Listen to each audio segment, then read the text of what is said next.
400 வருடமாக மாமரத்துக்கு அடியில் இருக்கும் நாகமலை முருகன். நீரோடை எதுவும் இல்லாமல் வற்றாமல் ஊற்றிக்கொண்டே இருக்கும் முருகசாமியின் ஊற்று. 365 நாளுமே பாத்தீங்கன்னா அந்த நீர் ஊற்று நிக்காம வந்துகிட்டு இருக்கு. அதுக்கு காரணம் யாரா இருப்பாரு? கண்டிப்பா அந்த முருகனா தான் இருப்பாரு.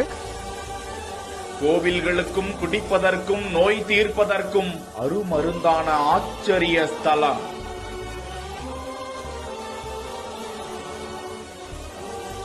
மதுரை மாவட்டம் நாகமலை புதுக்கோட்டையில் இருந்து 12 கிலோமீட்டர் பயணம் செய்தால் இடதுபுறமாக திரும்பி இந்த ஒத்தையடி பாதை வழியாக நீண்ட தூரம் நடந்து செல்ல வேண்டும். வழி நெடுக இருபுறமும் அடர்ந்த வனப்பகுதிகளை காண முடிகிறது. அந்த ஆச்சரிய மாமரம் ஆலமரம் போன்று பறந்து விரிந்து குடை போன்று இருக்க, அங்குள்ள முருகன் சிலை ஆண்டி கோலத்தில் இருப்பதையும் அது சுமார் 400 ஆண்டுகளாக அவ்விடத்தில் இருக்கிறது என்றும் பகுதி மக்களால் கூறப்பட்டாலும் அந்த கோவிலுக்கு பின்னால் இருப்பதை பார்த்தால்தான் ஆச்சரியமாக இருக்கிறது. இந்த முருகஸ்தலத்திற்கு பின்பும் நீரூற்று என்பது எங்கிருந்து உருவாகிறது என்றே தெரியவில்லை.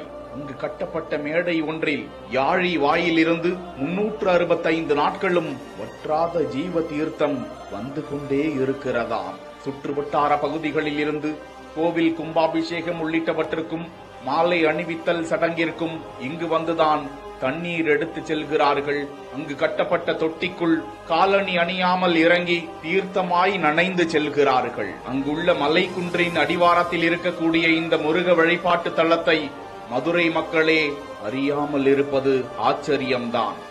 முருகனை வழிபட்டு அங்குள்ள தீர்த்தத்தில் குளித்துவிட்டு சென்றால் தீராத நோய் தீர்கிறது, போகாத கஷ்டங்கள் போய்விடுகிறது, குழந்தை வாக்கியம் கிடைப்பதால் புல் ஊத்து என அந்த தளத்திற்கு பெயர் இருப்பதாக அப்பகுதியினர் கூறுகிறார்கள். முக்கியமாக அந்த நீரூற்று எங்கிருந்து வருகிறது என ட்ரோன் மூலமாக தேடி சென்று பார்த்தாலும் நீரூற்று வழித்தடத்திற்கான எந்த தடயமும் இல்லை என இங்குள்ள இளைஞர்கள் ஆச்சரியப்படுகிறார்கள்.